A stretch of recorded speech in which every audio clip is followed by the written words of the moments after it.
చంద్రబాబు నాయుడు గారు టెలికాన్ఫరెన్స్లో వీడియో కాన్ఫరెన్స్లో సో వాళ్ళందరినీ కూడా పోలీస్ స్టేషన్ ఆఫీసరు వాళ్ళను దాదాపు 1600 మందిని లైన్లోకి తీసుకొని వాళ్ళందరికీ ఇదే కౌన్సిలింగ్ చేసే కార్యక్రమం జరుగుతోంది. సో ఎక్కడ ఈ ప్రభుత్వాన్ని క్వశ్చన్ చేసినా, ఎక్కడ ఏ సోషల్ మీడియాలో పోస్ట్ చేసినా, ఎక్కడ ఏ విధంగా చేసినా కూడా ఇమ్మీడియట్గా వాళ్ళపైన అరెస్ట్ చేసే కార్యక్రమం అంతా కూడా జరుగుతున్న పరిస్థితి. నిన్నగాక మొన్న డిఎస్సిలో అక్రమాలు జరిగినాయని చెప్పేసి అందరూ కూడా రాష్ట్ర వ్యాపితంగా ర్యాలీలు చేస్తే, అంటే నిరసన వ్యక్తపరిస్తే దానికి ఇమ్మీడియట్గా వాళ్ళందరిపైన ఒక్కొక్క ఊరిలో ఒక్కొక్క ర్యాలీకి ఒక్కొక్క కాన్స్టిట్యున్సీలో దాదాపు 400 మంది 500 మంది పేర్లు పెట్టి వాళ్ళందరినీ కూడా కేసులు పెట్టిన కార్యక్రమం అంతా కూడా జరుగుతున్నది. అంటే అర్థమేంది? అంటే భయపడి ఎవరు రారని చెప్పేసి అనుకోవడమా?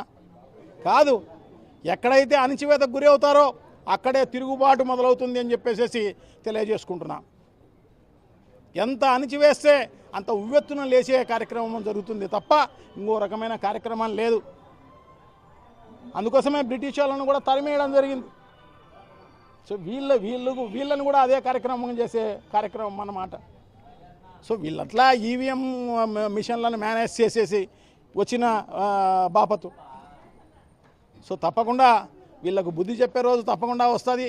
ప్రజలందరూ కలిసికట్టుగా ఉద్యమించే కార్యక్రమం కూడా రాబోయే కాలంలో జరిగే కార్యక్రమం జరుగుతుందని చెప్పేసి నేను భావిస్తా. ఎందుకంటే ఇప్పుడు 2 ఏళ్ల కాలమే అయిపోయింది, అంటే 26 నెలలే అయిపోయింది.